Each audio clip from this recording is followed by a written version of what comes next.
decisión soberana de vivir en concordia, de vivir trabajando y prosperando desde la paz.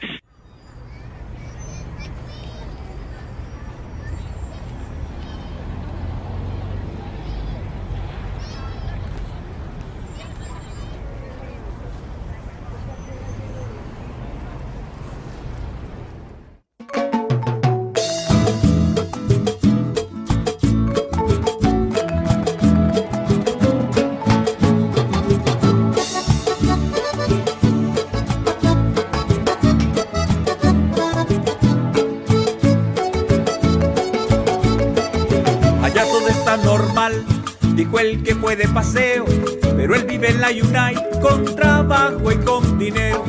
Llegó a ver a su familia y a la vez a presumirles. Los llevó a Montelimar unos días consumibles. Cuando su viaje termine y regrese a la Yunay, él llegará muy pachento hablando del bacanal, mientras su familia queda sumida en la realidad, viviendo en la dictadura que le roba su dignidad. Sí está normal, con presos en el chipote. Sí está normal, ver con hambre a un cipote. Sí está normal, que el pueblo esté secuestrado. Sí está normal, viviendo en un narcoestado. Si después de 5 años de lucha por libertad, decir que todo está bien y que todo está normal, yo solo puedo decirte que estamos muy divididos y que estamos normalmente bien jodidos. Hey, entonces, Prix, ¿cómo es que todo está normal? Porque no te quedaste allá. Ahí te mando para la recarga. ¡Van, bro!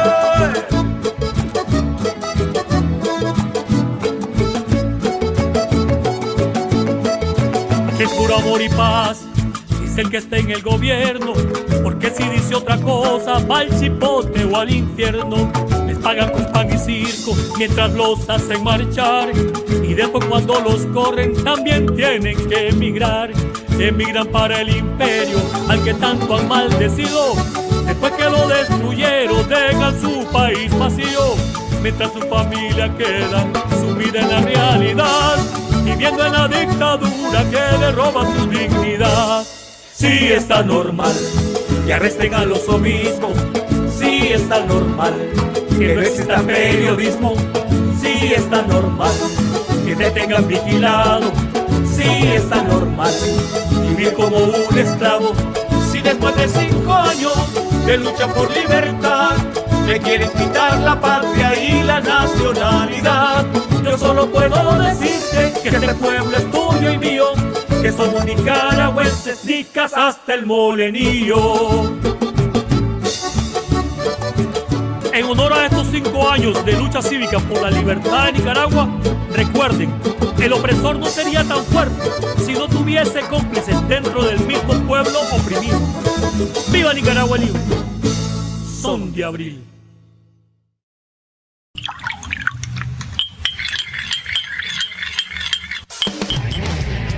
¿Estás listo?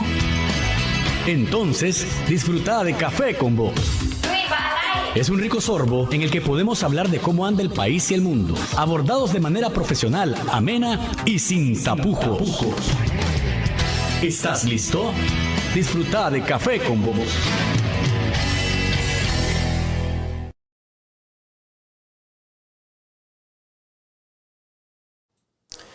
Hola amigos, ¿cómo están? Televidentes, oyentes, seguidores, cibernautas que siempre están pendientes de las redes de Café con Vos, el saborcito de estar informado, el saborcito de debatir y el saborcito de analizar siempre sin tapujos, firmes y dignos. Aquí estamos en esta edición del lunes 16 de junio del año 2025. Gracias por acompañarnos siempre a través de nuestras diferentes plataformas de redes sociales. Recuerde, Luis Galeano, periodista.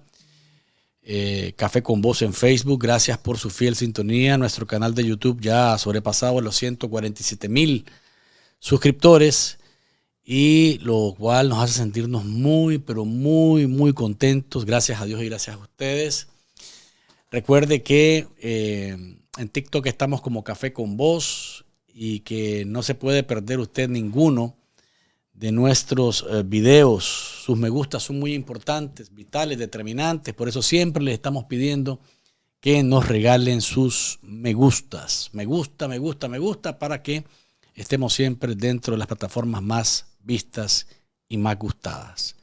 Hoy es un lunes que voy a hacerlo distinto, porque tengo en mente hablar con mi colega Jennifer Ortiz más adelante sobre cómo Rosario Murillo ha venido eliminando afiches que para ella son peligrosas, para sus fines, para su objetivo, para sus metas.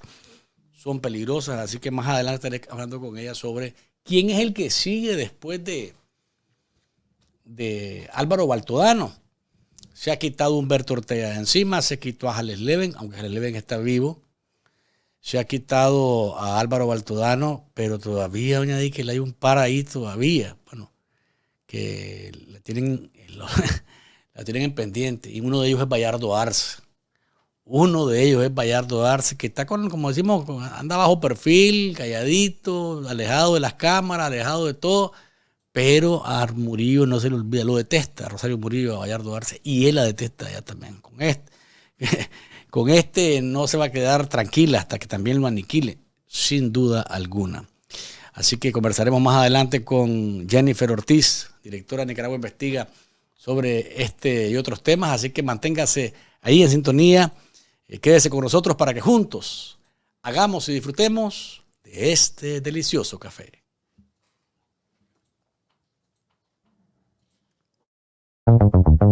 Tu aporte es muy importante para ayudarnos a vencer el muro de la censura. Por eso te invitamos a que te sumes a nuestros Patreons. Solo debes acceder desde tu navegador en tu teléfono móvil, tablet o computadora a www.patreon.com/café-con-voz. Registrarse es muy sencillo. Puedes hacerlo con tu cuenta de Gmail, Facebook o Apple. Haz clic en el aporte que decidas. Introduce los datos de tu tarjeta de débito o crédito y de esta manera ya estarás aportando al periodismo que hacemos desde Café con Voz. Café con Voz, el saborcito de estar informado. Hola amigos, ya saben, es el mejor sorbo informativo. Denle me gusta, comparta y suscríbase al canal de Café con Voz Nicaragua. Y recuerden que no hay mañana sin café. Trabajamos con compromiso y precisión para cada cliente tenga su reembolso justo o su devolución mínima, sin complicaciones y con responsabilidad de un equipo de expertos. Así está, para quienes todavía no han hecho sus impuestos, ¿cómo pueden encontrarlo? María, ¿tú nos dices? Es muy fácil, pueden buscarnos en Google Maps como La Familia Multiservices y localizar la agencia más cercana a usted. También puede hacer su cita vía la página de internet www.lafamiliamultiservices.com o llamarnos al número que está apareciendo en pantalla.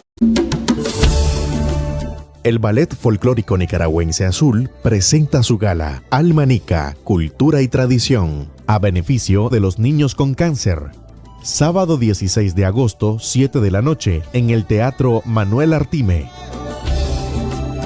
Boletos a la venta en eventbrite.com o al 305-787-3178. Ayúdanos a ayudar. Ballet Folclórico Nicaragüense Azul.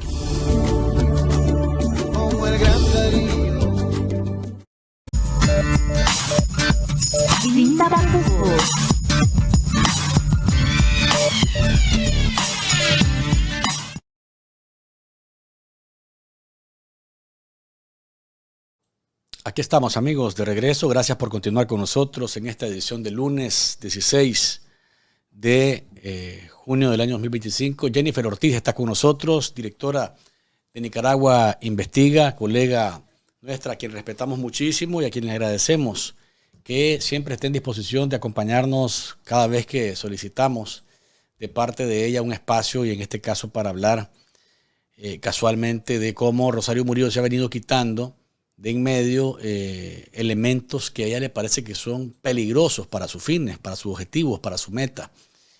Limpiar el tablero de manera tal que no haya ninguna sombra que le pueda generar preocupación. Jennifer, bienvenida, gracias por acompañarnos, qué placer tenerte con nosotros de nuevo. Muchísimas gracias, Luis, el placer es mío. Qué bueno que podemos platicar. Antes de hablar de lo que hemos acordado, el sábado murió doña Violeta y a vos te gusta mucho la historia, Jennifer, y sé que no venimos para hacer historia de doña Violeta, pero es indudable y es inevitable que tengo que preguntarte por ella, por lo que desde tu perspectiva como periodista, como ciudadana, como nicaragüense, pero también como periodista ha significado doña Violeta, que falleció a los 95 años de edad el sábado por la madrugada. Sí, desafortunado, la verdad, sobre todo por el contexto en que falleció en un exilio forzoso debido a la persecución de la cual han sido víctimas sus hijos y miles de ciudadanos más. Un aspecto importante que me parece destacar, porque siempre, la gente siempre tiene detractores, Luis, Sí. y sobre todo si ejerciste una función pública. Hay mucha gente que cuestiona cómo llevó a cabo su gobierno, doña Violeta Barrios de Chamorro, pero a mí siempre me parece importante que la gente lleve a doña Violeta al contexto en el que ella tuvo que ejercer esa presidencia, un contexto de una Nicaragua postguerra, una Nicaragua que había quedado completamente destruida, desolada, hundida en la miseria por parte del Frente Sandinista y además enfrentada a un partido de origen militar que no quería renunciar a esa violencia y que hizo un contrapeso, hizo un contrapoder muy violento con azonadas, con todo tipo de paros, paros de transporte, paros del sector salud,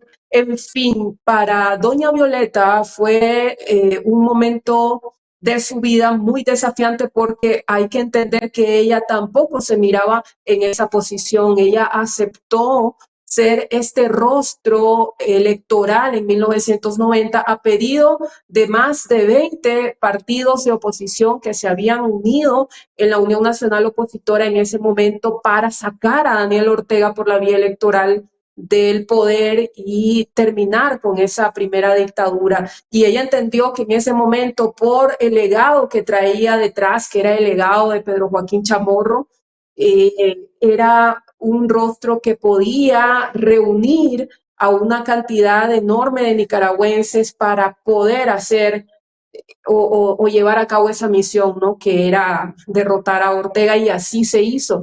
Pero ella siempre reconoció que no estaba en sus planes, que no tenía ningún tipo de intenciones políticas o aspiraciones políticas en ese momento, y lo entendió como un desafío más maternal. En su momento yo hice la historia de ella y entrevisté a su familia y a gente cercana, y destacaban mucho eso de ella, que trató de hacer de su gobierno algo más maternal, tratar de apelar a la reconciliación, de hacer el llamado y famoso desarme, que fue lo que llevó a Nicaragua a ese proceso de transición para llegar hacia la paz. Pero fue muy difícil para ella gobernar con un frente sandinista liderado por Daniel Ortega y Humberto Ortega en ese momento, que hasta escaparon de golpearla. Hay un episodio en la historia que ha sido relatado por muchas personas, pero que también fue relatado en las memorias de doña Violeta Barrios de Chamorro, donde Ortega, muy molesto porque ella decide en 1993 cambiar a Humberto Ortega, o sacarlo más bien de la jefatura del ejército, Ortega y Humberto la confrontan frente a una delegación diplomática y la plática se vuelve tan violenta que Ortega estaba a punto de golpearla, y es por la intervención de dos diplomáticos que no se llega a esto. Esa noche doña Violeta llegó a su casa, luego convocó de emergencia a sus ministros y les informó que renunciaba, llorando porque se había sido tan vulnerada. Finalmente la convencieron de que no hiciera algo como eso, y Daniel Ortega cayó en una desgracia, porque esto fue en 1993. Sacaron a su hermano del ejército, que desde ahí ellos ejercían muchísimo control.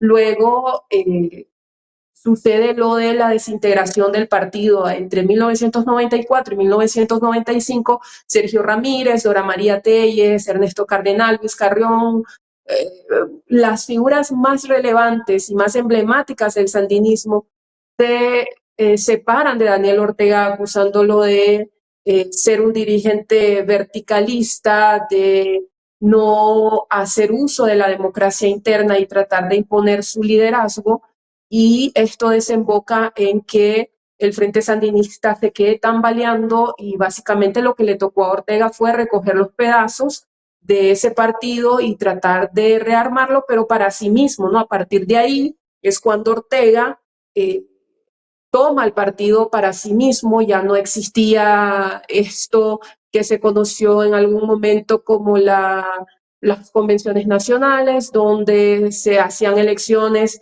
internas para decidir quiénes eran los candidatos a la presidencia, quiénes serían los candidatos a las diferentes municipalidades. Todo eso se empieza a acabar poco a poco porque Ortega dice, bueno, este partido yo lo rescaté, entonces ahora me pertenece, y es cuando el Frente Sandinista llega a todo esto que ya conocemos, donde Rosario Murillo empieza a tomar mayor control hasta convertirse en una monstruosidad, una mutación más perversa de la que conocimos en los años 80.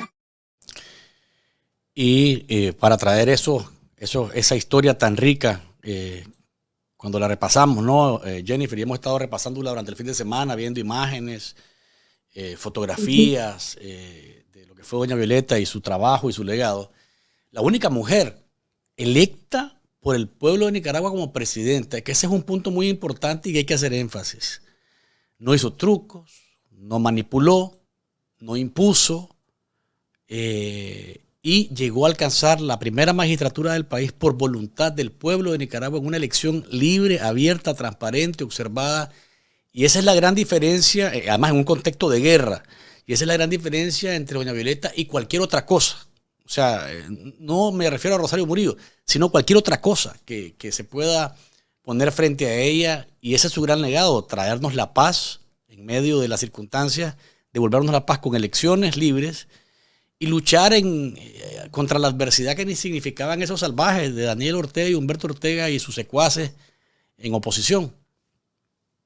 Sí, más bien como te dije, a ella le rogaron, a ella le insistieron para que tomara esta candidatura porque ella no tenía aspiraciones políticas, y ella hizo algo que también hizo Enrique Bolaños, que fue entregar el poder. Una vez que ella terminó su periodo, ella convocó a elecciones y se fue a su casa y ya no volvió a participar nunca más de un proceso de elecciones o en la vida política en general, porque ella sintió que su misión ya había terminado. Y yo creo que ahora, quizás más que hace 7 u 8 años atrás, los nicaragüenses podamos valorar mejor lo que hizo doña Violeta, porque ahora entendemos qué significado tiene la paz y el valor real que tiene la paz, porque cuando vivimos en paz, nacimos en paz, en relativa paz, podría decirse, porque la paz completa, la paz en general no existe, quizás, pero en esa relativa paz que nosotros crecimos en los años 90, que no existía todo lo que vimos ahora, la represión, el exilio, eso que sí vivieron nuestros padres, quizás no lo valorábamos, quizás no lo entendíamos. Dicen que nadie sabe lo que tiene hasta que lo pierde, y eso es lo que nos ha pasado a nosotros. Y ahora que podemos decir que hemos vivido la paz, pero que también hemos vivido el conflicto, hemos vivido el destierro, hemos vivido la persecución, y una serie de irregularidades a las que nos ha sometido la dictadura, la muerte, porque muchos perdieron a sus familiares en estas protestas. Entonces, ahora creo yo que se puede poner en este contexto el papel de doña Violeta y entender que hizo realmente un papel muy importante, dejó un legado que se valora muchísimo, el legado de la paz, el legado del desarme. Hay una anécdota muy interesante, imagínate o sea, con la convicción que iba doña Violeta de que realmente era necesario el proceso de transición hacia la paz, y además que la personalidad de ella era así, que cuando Daniel Ortega pierde las elecciones en 1990, él llega por la noche a la casa de doña Violeta y en medio de delegaciones diplomáticas, observadores y demás, Ortega llora al ver a doña Violeta porque él sabe que tiene que entregar el poder en ese momento. Y doña Violeta lo abrazó y le dijo, no te preocupes muchacho, vamos a salir de esto y todo se va a solucionar. Entonces, si hubiese sido otro tipo de presidenta, hubiese optado por la confrontación, hubiese acabado el Frente Sandinista. Hay muchos comentarios en redes sociales estos días, yo he visto, de gente que dice, doña Violeta cometió el error de no destruir al Frente Sandinista. Si hubiese hecho eso, no hubiera habido proceso de transición a la paz nunca, porque el Frente Sandinista estaba dispuesto a una guerra y a derrocar a cualquier presidente que le sucedió por las armas, porque Ortega amenazó un montón de veces. Después de ese día, o esa noche más bien, porque eso fue de noche, que Ortega lloró en los brazos de doña Violeta y que dijo que iba a entregar el poder, al día siguiente salió con una actitud completamente distinta en la Plaza de los No Alineados a gritar frente a una multitud que lloraba también por la derrota, diciendo que ellos iban a gobernar desde abajo. Y así lo hicieron. Ortega se convirtió en la piedra en el zapato, no solo de doña Violeta, sino de Arnoldo Alemán, de Enrique Bolaños. Ortega tiene que reconocer y sus militantes tienen que reconocer que ellos sí hicieron terrorismo, ellos colocaron coches bombas, ellos secuestraron diplomáticos, ellos hicieron una cantidad de cosas, incluso este hombre que es asesor presidencial para asuntos de seguridad, Moncada Lau, está fotografiado y las pocas fotografías que hay de él es por una cobertura de prensa que se dio cuando en vehículos de Canal 4 transportaban bombas para hacer este tipo de atentados en los años 90. Entonces también el Canal 4 fue parte de estos atentados que sí se califican como terrorismo. Ir a alzar una bandera en una protesta no es terrorismo, como ha dicho Daniel Ortega. Ellos sí cometieron actos terroristas y de verdad que se convirtieron en el obstáculo para esa transición hacia la paz y hacia la democracia. Y por eso creo yo que la paz y la democracia fue tan frágil en Nicaragua durante esos 16, 17 años, porque nunca se pudo consolidar realmente. Siempre estaba yo Ortega. Si ustedes ven videos de noticieros del pasado sobre temas políticos, se van a dar cuenta que la figura de Daniel Ortega está ahí siempre. Rosario Murillo lo dijo una vez, Ortega está desde los 14 años en la vida política de Nicaragua y tiene 80 y no se quiere ir y está causando todo el desastre que nosotros ya sabemos que está causando. Entonces, desafortunadamente, aunque suene feo decirlo, pero el día que Ortega muera, creo que la vida política de Nicaragua va a respirar profundamente, porque una de las personas que más ha vulnerado al país, que más ha atentado contra la democracia, que más ha impedido su desarrollo, pues ya no va a estar. Van a venir otros, desafortunadamente, pero Ortega, que es uno de los más grandes destructores del país, ya no va a estar más. Jennifer, para ir a una pausa, doña Violeta muere en el exilio forzado, ¿verdad? O sea, por la situación, por las circunstancias, tuvo un accidente cerebrovascular después del 2018 su salud se fue deteriorando, pero ¿qué representa, doña Violeta, la muerte de ella en el exilio, tomando en cuenta lo que ha pasado con más de 1 millón de nicaragüenses que nos ha tocado abandonar el país por las mismas circunstancias? Fíjate que es una representación tan gráfica. Doña Violeta, su nombre y su legado siempre evocan a la paz y la democracia. Y eso significa que la paz y la democracia están desterradas en Nicaragua. Y te lo digo con toda sinceridad, ha sido tan desafortunado porque yo creo que una persona que hizo este esfuerzo enorme, te estoy hablando de un esfuerzo personal, pero también un esfuerzo político, personal porque ella no quería, como te digo, porque ella era una mujer que aunque había nacido en una familia con una bonanza económica que ya todos conocemos, pero era una mujer con un estilo más de campo, con un estilo más familiar, y la vida política era demasiado convulsa para ella. Ella realmente hizo un esfuerzo enorme para poder decir que sí a esta unidad nacional opositora y enfrentarse a un proceso electoral como ese, pero luego a un proceso de gobierno donde tenía que hacer cosas para las que de verdad ella nunca se preparó, ella nunca vio venir,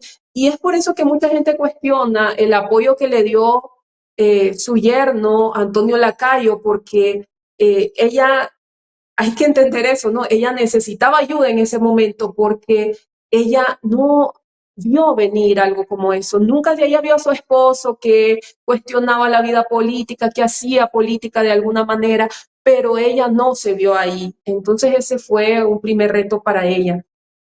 Y luego te digo que era un desafío político por lo que ya te mencioné. Daniel Ortega, Humberto Ortega, los otros 9 comandantes de la revolución, haciendo la guerra, o como decimos en nicaragüense popular, echándole la vaca para que ella desistiera, porque la idea del Frente Sandinista en todos los gobiernos que sucedieron a la primera dictadura sandinista era esa, era boicotearlos, sabotearlos y hacer que los presidentes llegaran a un punto donde decían renuncio y quedar un vacío de poder y ellos tomárselo por la fuerza, porque eso era lo que conocían, es lo que conocen y es lo que quieren, y nunca han dejado que haya un proceso hacia la democracia. Entonces, que doña Violeta haya muerto en el exilio, pero en las condiciones también en que se dio, porque hay que recordar algo, cuando a doña Violeta la logran sacar de Nicaragua el 17 de octubre de 2023, doña Violeta ya estaba muy mal de salud, estaba en una situación complicada de salud.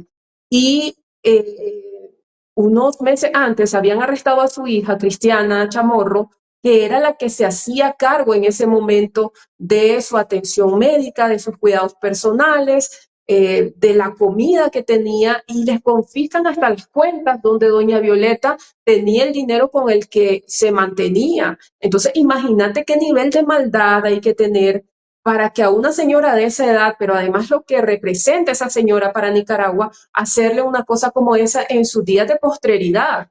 Al final, de alguna manera lograron negociar con la dictadura, la sacan hacia Costa Rica. Yo creo que en medio de la maldad es un destello de algo bueno que sucedió, porque imagínate doña Violeta morir en Nicaragua de una forma terrible. Yo creo que eso es importante, aunque sea en alguna medida mínima, no es un acto de bondad de la dictadura, sigue siendo una maldad enorme, una falta de consideración, una falta de respeto a la historia democrática de Nicaragua, y hay que entenderlo, hay que apuntarlo para que quede escrito en la historia, porque esto se tiene que saber y las nuevas generaciones tienen que entender qué es lo que hizo Daniel Ortega con doña Violeta, no solo después del 90 que ganó las elecciones, donde le agarró un odio terrible y se fue contra su gobierno, sino también en sus últimos días.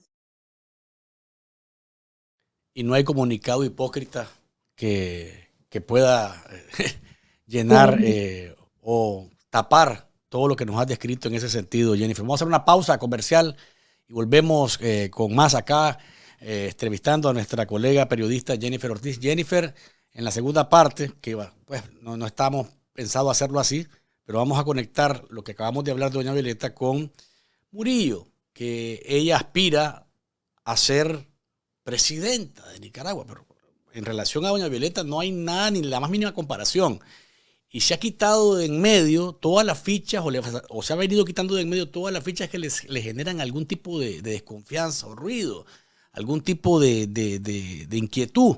Vamos a hablar de esta perversa mujer y de quién podría ser el próximo. Álvaro Baltodano, general de ejército retirado, 20 años de prisión, pero hay otros que están por ahí. Bayardo Arce suena con mucha fuerza como el que podría estar en la mira de Murillo, a quien odia. Y esos dos se odian profundamente. Las razones las conversaremos luego de la pausa comercial. Gracias, Jennifer, por estar con nosotros. Gracias, amigos, por seguir por acá. Gracias por sus me gustas y por compartir este programa de lunes 16 de junio del 2025. Ya regresamos. Las mañanas son mejores cuando estoy pensando en vos. Cada día es diferente si puedo escuchar tu voz, pero no puede faltar ese ingrediente, porque es rico probarlo junto a vos. Un buen café, ay, es café con vos, es café con vos.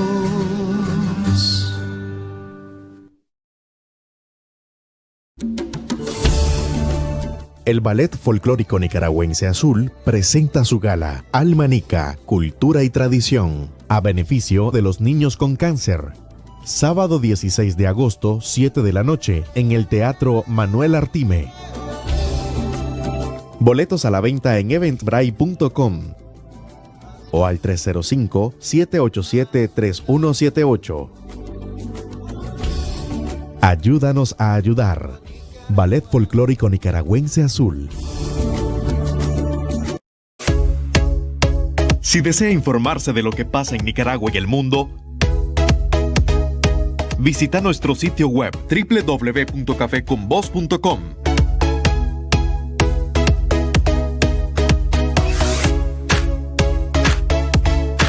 Síguenos en nuestras redes sociales y suscríbete a nuestro canal de YouTube.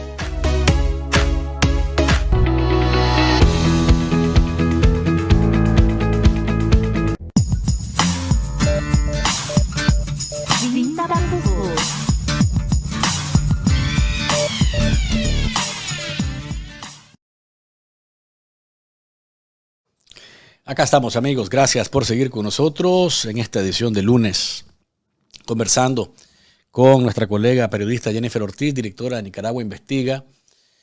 Hemos hablado, Jennifer, en la primera parte sobre doña Violeta y su legado, y en esta segunda parte vincularlo lógicamente con otra mujer que pretende, que aspira, porque por mucho poder que ejerza Rosario Murillo, doña Violeta está a años luz de ella, definitivamente, sobre todo porque doña Violeta fue resultado de la voluntad popular. El pueblo decidió que ella quería ser presidenta, que ella fuera presidenta. Aunque ella no lo aspiraba, el pueblo decidió, ella va a ser, y lo fue. Y hablamos ampliamente en la primera parte. Pero Murillo es otra cosa. Murillo ha venido limpiando el tablero, aprovechándose de la situación que hemos hablado en algún momento, y vos me has entrevistado a mí para ver por qué, cómo Murillo le ha sacado provecho al tema de la violación de Soy la América, y ha llegado hasta aquí. Y hemos visto cómo limpia el tablero, cómo va quitando fichas, cómo va poniendo fichas.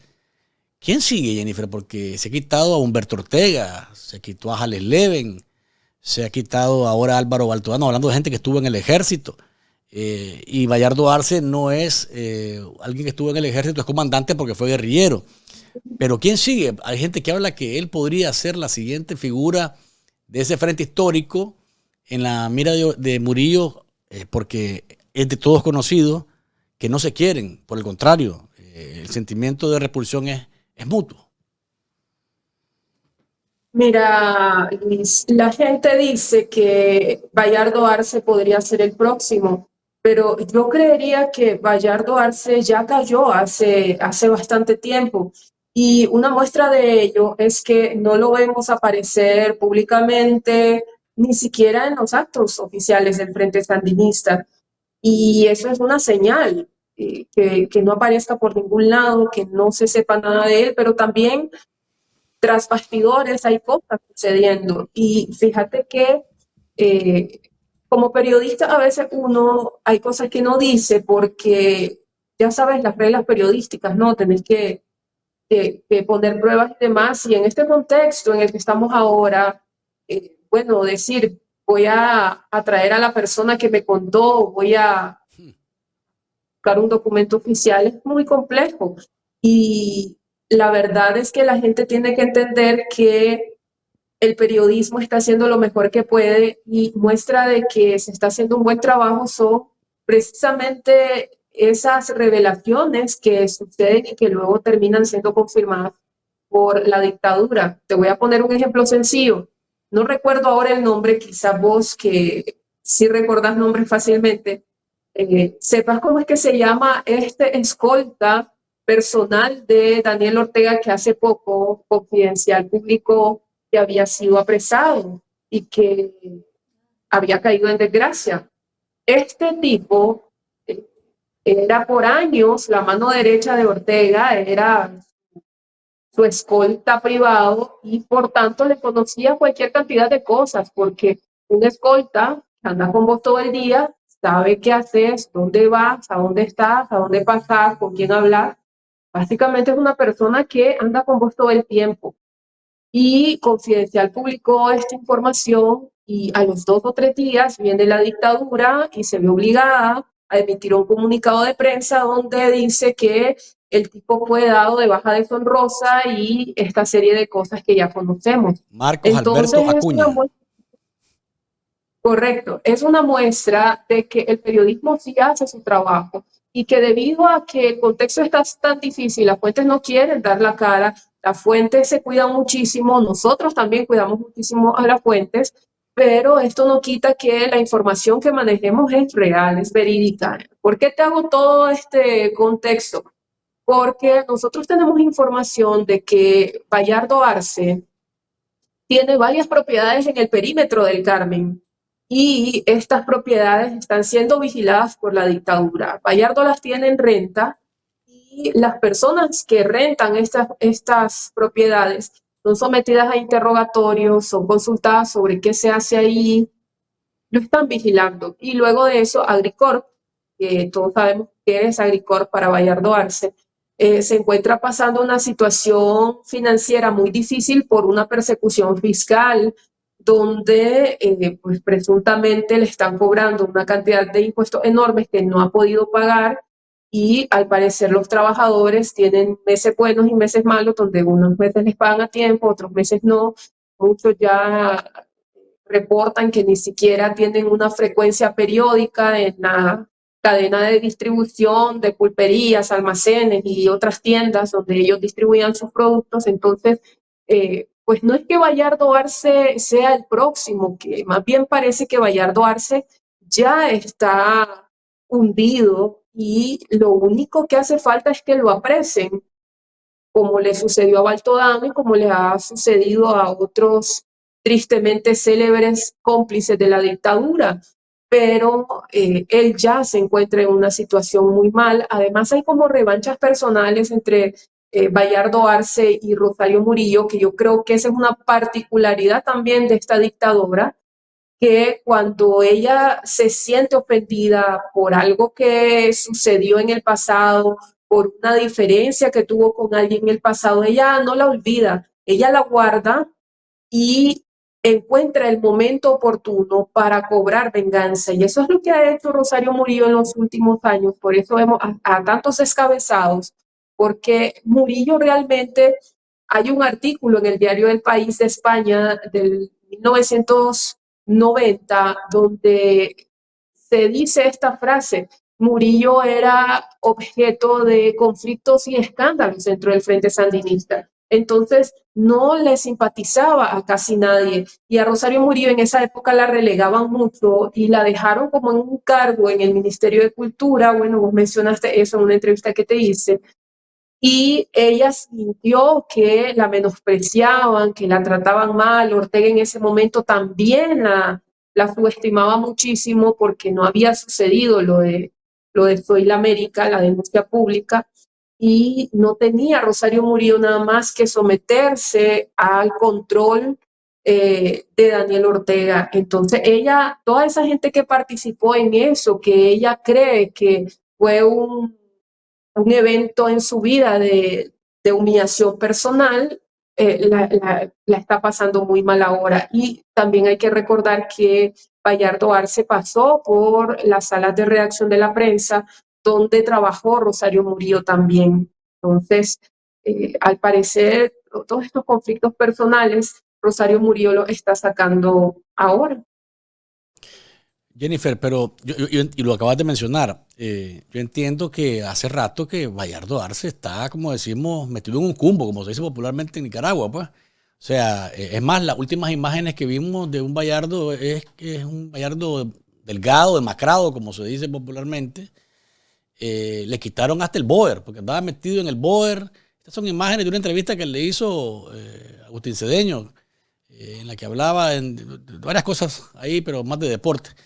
El tema es que pareciera que él ha venido sufriendo a fuego lento la venganza de Rosario Murillo, pero no está secuestrado, al menos hasta donde sabemos, ¿verdad? No sabemos, no hemos conocido de que esté rodeado de policías, ni que haya sido sacado de su casa, pero ella no le basta, y está probado, no le basta con que la gente desaparezca de la vista pública y que no le robe más protagonismo, sino que es una mujer muy rencorosa, muy vengativa, y por eso es que cuando hablamos del próximo en la línea, es casualmente por lo que podría estar orquestándose desde las oficinas de Murillo en contra de este hombre que se enriqueció, para decirlo claramente, se enriqueció, era uno de los que más manejaba plata del Frente Sandinista, entró con una mano adelante y otra atrás y fue de los más millonarios después de que fue parte de la dirección nacional y se convirtió en un empresario. Pues vos mencionabas a Agricor, pero ese es uno de los tantos negocios en los que Bayardo Arce, después de estar vestido de verde olivo y armado en contra de la dictadura de Somoza, pues se convirtió en un portentoso empresario al que Murillo, no, me parece a mí, no ha terminado de facturar todo lo que le tiene en cuenta, Jennifer. Yo también pienso lo mismo y yo creo que a Rosario Murillo le pasa como al gato. ¿Vos has visto cuando los gatos cazan un ratón? Primero juegan con él, lo hacen sufrir y hasta después se lo comen, no se lo comen en el mismo momento. Y Rosario Murillo hace eso con casi todos sus enemigos. Primero, mira a Humberto, pues Humberto estuvo también sometido años antes a la presión de Rosario Murillo y al final lo apresa en su casa, que yo creo que era la primera etapa, ¿no? Apresarlo en su casa, apresa a su esposa y no se sabe de la esposa y además le quita la atención médica privilegiada que tenía porque él se atendía en el hospital Vivian Pelas, tenía serios problemas de salud coronaria y él quería la mejor atención médica que él se podía permitir porque él, como decías, él mutó después de la derrota, como lo hizo Bayardo Arce, y se convirtió en un multimillonario empresario, que creo que fueron de los exguerrilleros más hábiles porque supieron que en ese momento ya no funcionaba lo militar, entonces fueron a hacer empresa. Y no salió en bicicleta del ejército. Sí, como él dijo, yo no voy a salir en triciclo, de hecho no salió en triciclo. Pero para mí esa era la primera fase con Humberto Ortega, recluirlo en su casa, quitarle todos sus privilegios, su familia, su gente cercana, y luego en una nueva etapa lo iba a mandar seguramente al Chipote o seguramente a la cárcel Modelo, pero ya no pudo Rosario Murillo terminar ese trabajo porque simple y sencillamente Humberto Ortega no resistió. Entonces yo creo que en esa etapa está ahorita, bueno, con Henry Ruiz, que también lo tiene preso bajo arresto domiciliario, y con Bayardo Arce todavía no ha llegado ahí, pero no es impensable que en cualquier momento pueda hacerlo. Por ahora lo está sofocando económicamente, le está quitando todo lo que logró obtener de la revolución, porque es que eso dicen los sandinistas. Vos obtuviste esto de la revolución, entonces te lo voy a quitar. Vos sabés que hay muchas personas que tuvieron acceso a casas confiscadas de los 80 y son personas a las que ahora en esta segunda dictadura les han quitado esas casas porque en algún momento ellos fueron sandinistas. Entonces el frente, ¿qué es lo que dice? Esto te lo dimos nosotros y ahora nosotros te lo vamos a quitar. Yo creo que Bayardo Arce, y esto es una apreciación muy personal, tiene muchos temores. No sé si está impedido de salir, es muy probable que sí, es muy probable que él hubiese pensado en salir porque ya conoce a Rosario Murillo y sabe qué es lo que puede suceder, cuál es el final que le puede esperar, pero ahorita todos los funcionarios, exfuncionarios y demás, a muchos les retiraron su pasaporte o los tienen súper vigilados y demás, y saben que tomar ese riesgo también podría ser muy peligroso. Pero sí, yo creo que Bayardo Arce todavía tiene muchas cuentas pendientes con Rosario Murillo. Yo no sé si será cierto esto, Luis. Sí, yo vi un video en redes sociales hace poco donde él andaba como alcoholizado. Dicen que él tiene problemas de este tipo y a lo Siempre se ha dicho que tiene mejor problemas de alcohol. es la razón por la que lo hemos visto demacrado las pocas apariciones públicas que ha tenido después de 2018. Ahora, este video que hiciste vos, en el que se indica, pues nos contaste que se desahogó en la previa a una entrevista con Lucy Valenti, que vos andabas haciéndole el trabajo de producción en aquel momento, y que te dijo que cómo era posible que pues, para que estés clara te estás metiendo en un espacio que está controlado por Juan Carlos Ortega. Pues eso te lo dijo Jennifer con aires de frustración o con molestia. ¿Cuál fue el tono de esa conversación que vos nos contaste que se dio? Pero ¿cuál fue el tono? ¿En son de qué te lo dijo? Porque después de eso, incluso a Bayardo Arce le han venido quitando todo lo que tenía bajo su control. El equipo del Boer, pues, que pareciera una cuestión, decía, ¿por qué tiene? No, el equipo del Boer es mucho dinero detrás del equipo del Boer, el Estadio Nacional, todo esto que estaba manejado a gusto y antojo de Arce, fue despojado de ello y hemos visto cómo él mismo lo ha dicho. Pues ahí lo ocupo. Ahora Chema Enrique es el que está ahí, y Chema Enrique son los Ortega Murillo, pues. Pero aquella conversación, ¿bajo qué tono se dio? Fíjate que sinceramente me lo dijo entre risas, pero uno alcanza a entender que entre broma y broma la verdad se asoma.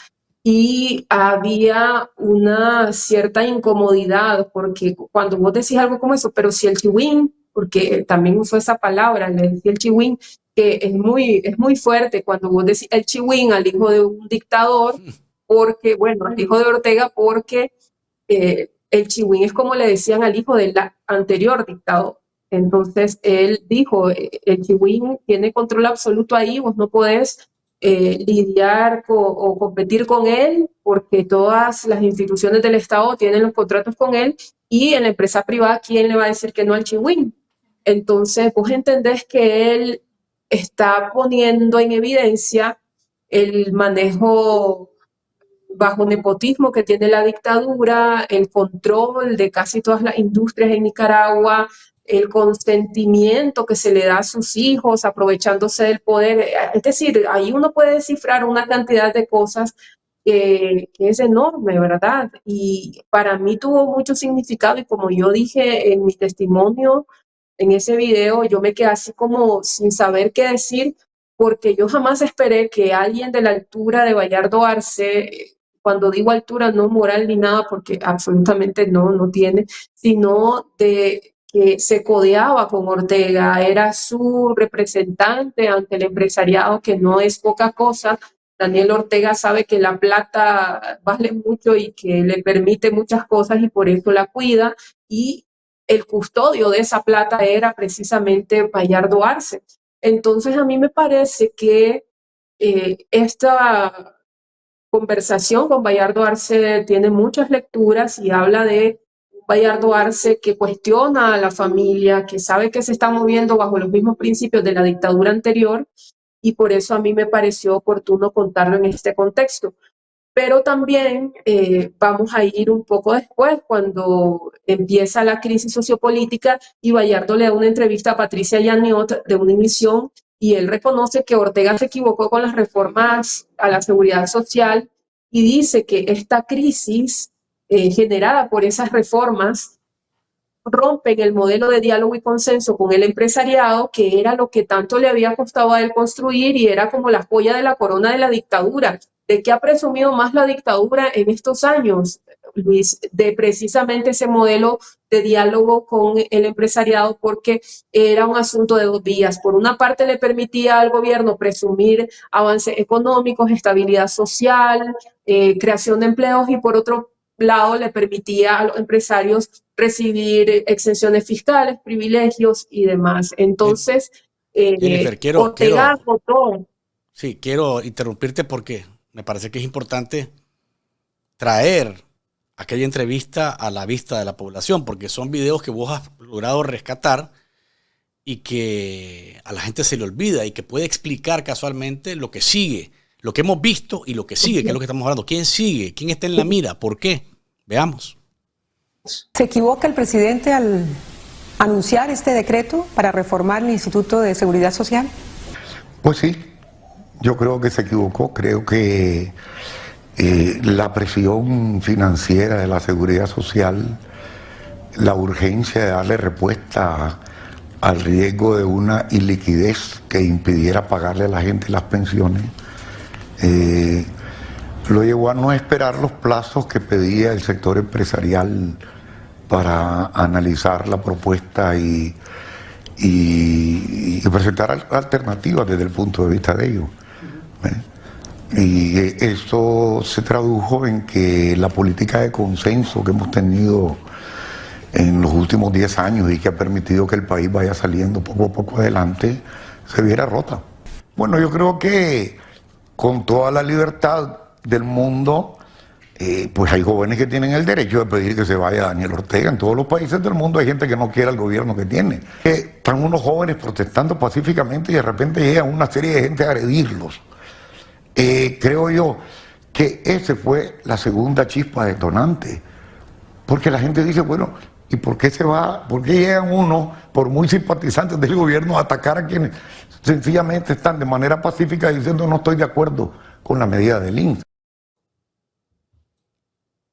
Es un video verdaderamente revelador, que lo traes nuevamente vos a nuestros ojos, que lo vivimos en aquel momento, pero que de pronto retomarlo nos ayuda a entender la situación, porque al final él dice que cualquiera puede protestar contra Ortega, incluso en todo país del mundo se da protesta.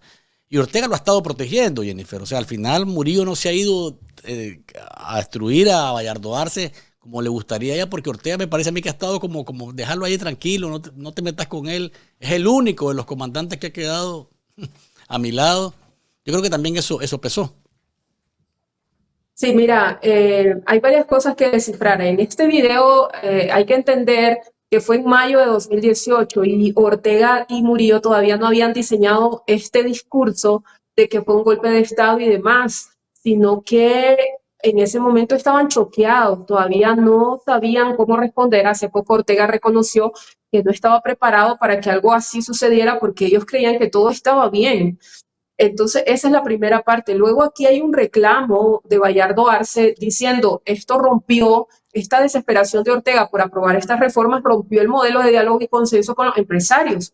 Y ese es el logro de él. O sea, Bayardo se atribuye eso porque en realidad fue él el emisario de Ortega con los empresarios que tenían miedo de que Ortega retomara el poder en 2007 porque Ortega era sinónimo de confiscaciones, Ortega era sinónimo de aumento de impuestos y de una serie de políticas comunistas que son contrarias a los principios del empresariado, ¿no? Entonces, buscaron un interlocutor y qué más que un ex comandante revolucionario como Bayardo Arce convertido, mutado a empresario.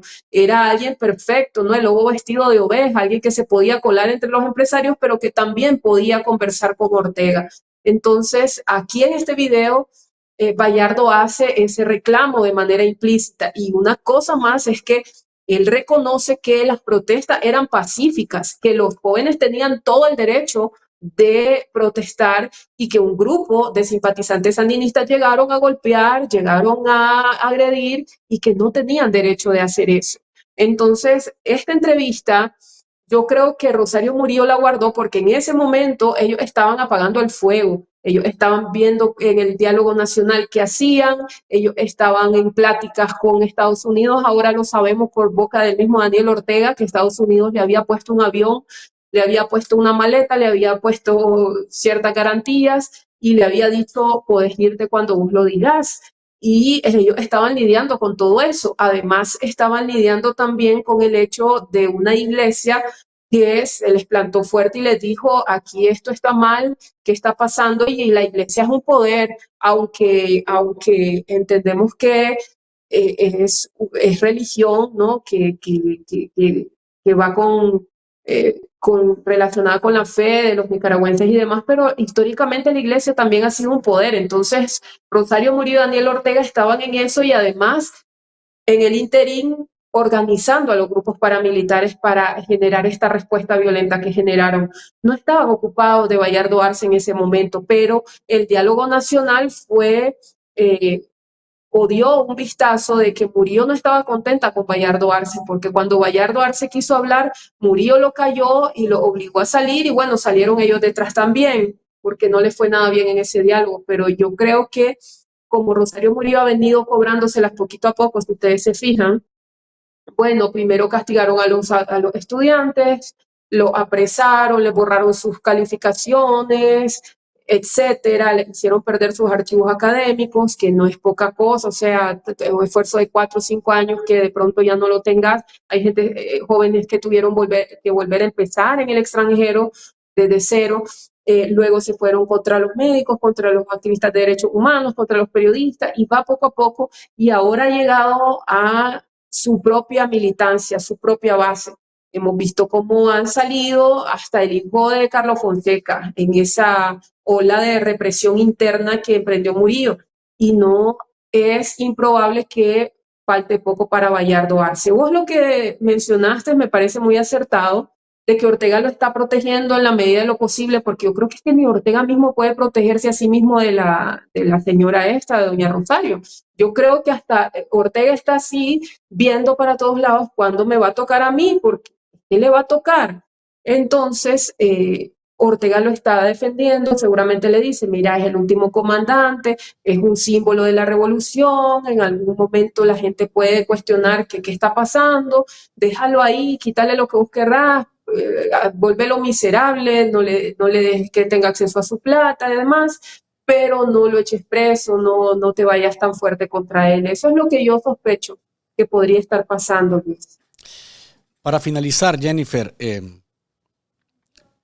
lo que sí está claro, en medio de toda esta barrida que ha hecho Rosario Murillo, poco a poco, porque ha venido, yo lo pongo así como cazando venados, ¿no? Uno por uno, ha venido uno por uno. El mensaje siempre yo trato de reducirlo a nadie está seguro, nadie es intocable, nadie puede sentir que es de los favoritos, nadie puede sentir que es de los que la guillotina no las va a alcanzar. Y quizás ese es el mensaje con el que deberíamos de cerrar la entrevista, porque es obvio que Rosario Murillo no confía en nadie. Es más, alguien me lo dijo, creo que fue el viernes, que tuvimos una especie de cuarto poder con Miguel Mora y con Jaime Arellano, que es que ni sus hijos pueden sentirse intocables, porque si Soy la América fue sacrificada, pues cualquiera de ellos está en la misma línea y no hay nadie que se pueda sentir exento de tal cosa, Jennifer.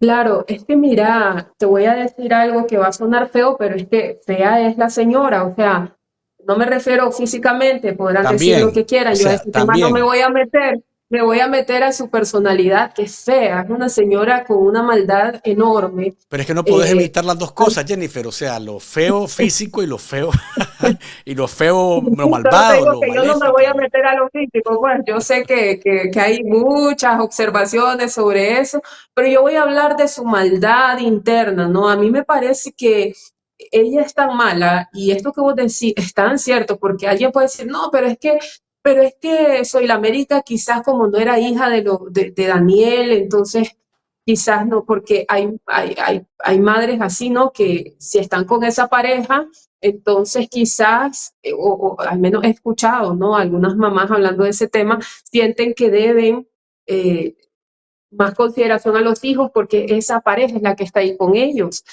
Pero no creo que sea el caso de Rosario Murillo, no creo que los hijos que tiene con Ortega sean intocables. Te voy a decir por qué, porque es que para Murillo ni su papá, que fue el que más la consintió en su vida, el que le dio todo lo mejor que pudo, porque solo a ella le pagó sus estudios en el extranjero, porque de ella decía maravillas, que era inteligente, que era lo mejor que había tenido. Hasta el papá, Rosario Murillo, lo confiscó, lo humilló, lo degradó, hizo que viviera sus últimos días de manera terrible. A sus hermanas lo mismo. Y si vos te fijas, hay una cosa muy curiosa en Rosario Murillo. Rosario Murillo le rinde homenajes a todos los muertos, menos a su familia. Decime si vos alguna vez has escuchado una intervención de Rosario Murillo hablando de su mamá que murió y recordándola con admiración, elogiándola como lo hace con los comandantes de la revolución. Nunca. O de su papá, jamás. O del hijo que murió en el terremoto en el 72. Nunca. Eso te dice mucho de quién es Rosario Murillo, una persona que no tiene vínculos emocionales en realidad, sino intereses políticos y personales. Pero una cosa que yo quiero destacar y con la que quiero cerrar, ya que decís que cerremos con eso, de que nadie está a salvo de Rosario Murillo, ni ella misma. Y te voy a decir por qué. Vos has visto una película, yo sé que a veces salgo con una cosa, pero vos has visto una película donde hay un monstruo, es la momia, creo que es la momia. Cuando la momia va a revivir, primero está hecha cacaste, está destruida, y a medida que se va comiendo más gente, ella va resucitando y se va revitalizando y va recuperando su cuerpo. ¿Has visto esa película? Sí. Entonces, uno podría pensar que Murillo, bueno, ella se comió a Rafael Solís, se comió al Albul Ramos, se comió a un montón de gente del sandinismo.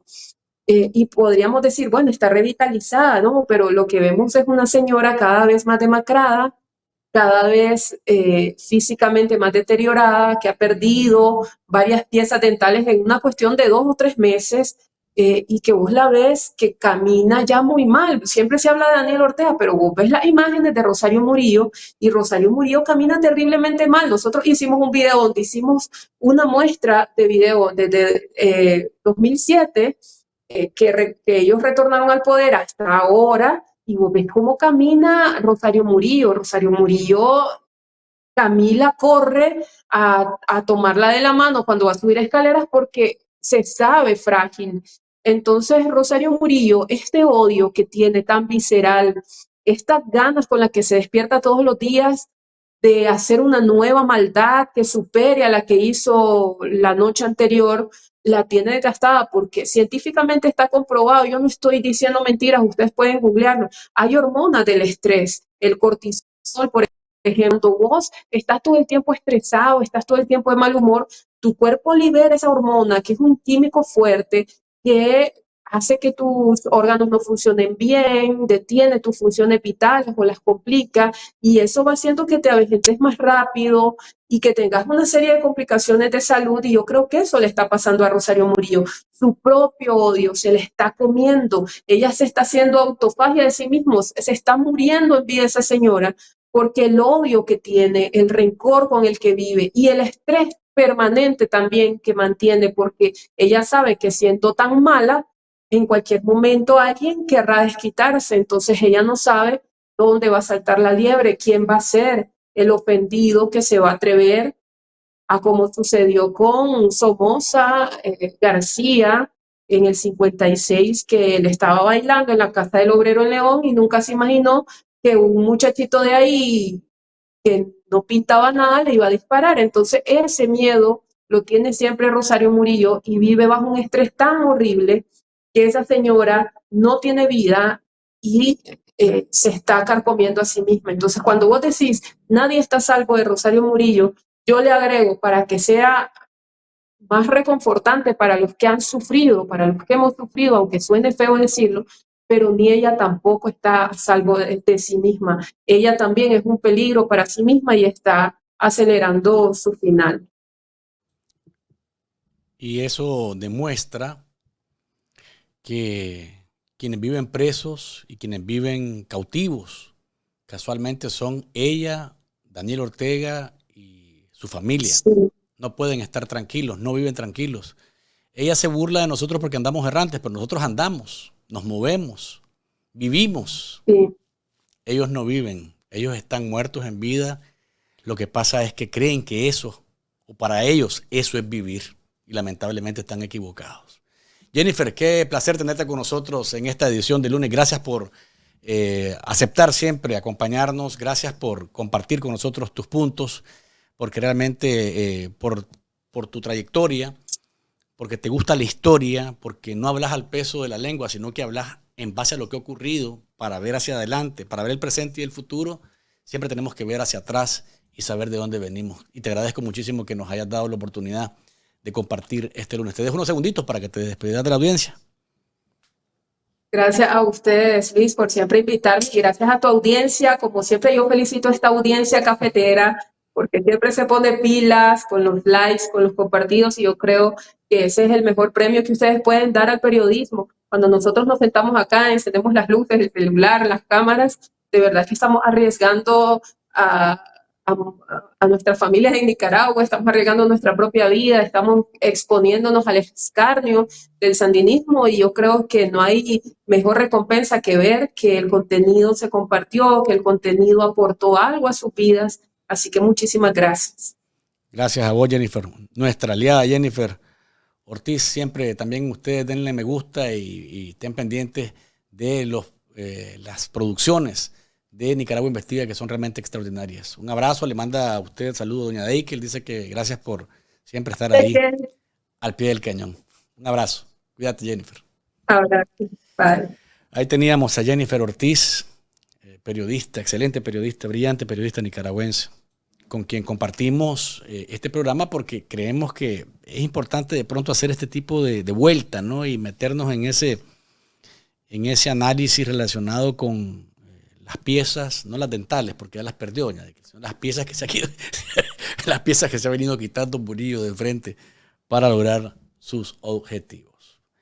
Amigos y amigas, les agradecemos muchísimo que nos hayan acompañado. Este es un programa, como les digo, que rompe el esquema de cómo lo hacemos normalmente, pero hemos decidido hacerlo así porque este vaivén de la dictadura y particularmente de la desdentada vociferante, pues da espacio para hacer este freno y ver cómo van las cosas a lo interno de esa mafia. Gracias por habernos acompañado. Les recordamos siempre que los muertos, los heridos, los desaparecidos, los secuestrados políticos, los desterrados, los desnacionalizados, los miles que hemos salido de Nicaragua, nuestras familias y la mayoría del país, vamos a seguir pidiendo verdad, justicia, libertad y democracia. Cambio, cambio y cambio. Manténgase siempre firme y digno. Y recuerde que no hay mañana sin café.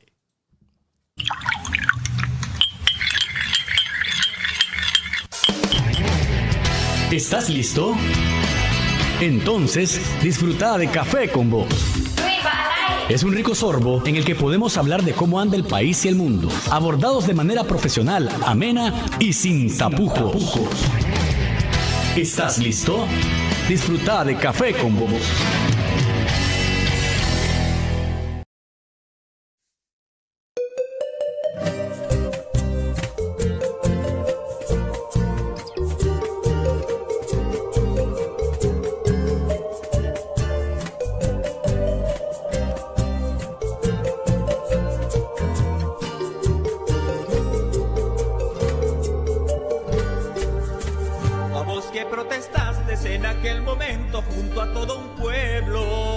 Quizás hasta lloraste de tanta impotencia por todos los muertos. Ahora pareciera que ya nada te molesta.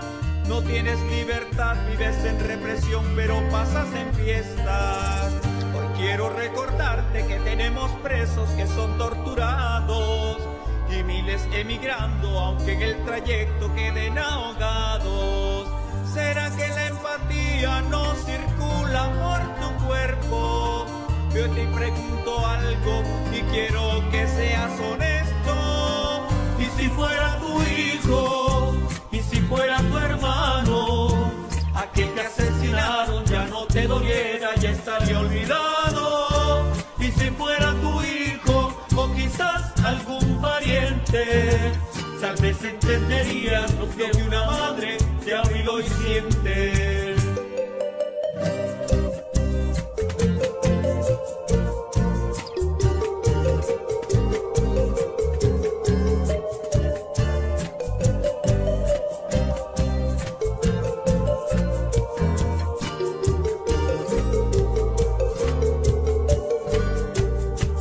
A vos que has apoyado a esta dictadura, tenlo bien presente, que sí habrá justicia por todos los daños, por todas las muertes, y no habrá tal excusa de que fuiste obligado, forjaste en tu historia el camino equivocado. Hoy quiero recordarte que aún tenemos madre llorando a sus hijos. Los asesinaron por pensar distinto sin ningún motivo. ¿Será que la empatía no circula por tu cuerpo? Hoy te pregunto algo y quiero que seas honesto. ¿Y si fuera tu hijo? ¿Y si fuera tu hermano? Aquel aquel que asesinaron ya no te doliera, ya estaría olvidado. Y si fuera tu hijo o quizás algún pariente, tal vez entenderías lo que una madre te ha visto y siente. Y si fuera tu hijo, y si fuera tu hermano, aquel que asesinaron ya no te doliera, ya estaría olvidado. Y si fuera tu hijo o quizás algún pariente, tal vez entenderías lo que una madre te ha visto y siente. Quemaron Indio Maíz y no te molestó el humo. Golpearon a los ancianos, pero ninguno era tu abuelo. Mataron y secuestraron jóvenes y tu argumento es que vos no te metes en política. De la insurrección cívica del pueblo, no sé qué es lo que más nos destruye, si el dictador y asesino de Ortega o tu falta de empatía. Son de abril.